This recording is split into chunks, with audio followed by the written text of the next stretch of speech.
Nasa shortcut tayo ngayon sa daanan ng Philinvest to. At mga empleyado lang ng mga Philinvest ang nakakadaan dito. Kasi pagdadaan tayo sa service road, traffic, at may road widening pa. Ayan. Magic lang din.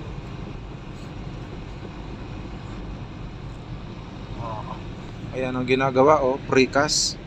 Yan, oh, ina-assemble sa bahay. Mga precast. Oh, yan na. Lalabas na tayo.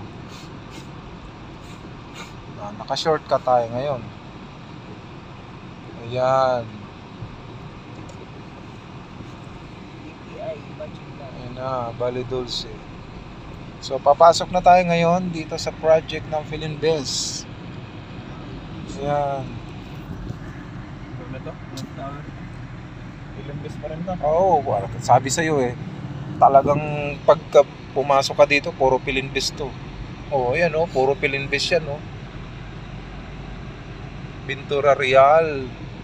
Yan, sa mga dito, yan, commercial. Ito, sa Philinvest lahat ito. Puro Philinvest po ito. Ayan, Valle Dulce. Ayan, dito tayo ngayon. O, ayan, Valle Dulce yan. Marami rin yan. Dalawa to eh. Yan o, Valle Dulce 1, Valle Dulce 2. So, sa Valle Dulce 2 ata tayo papasok. So, meron tayong offeran dito at mag-estimate. Ayan, Valle Alegre. So, lahat po ito ay sa Philinvest. Ang laki ng lupain ng Philinvest dito.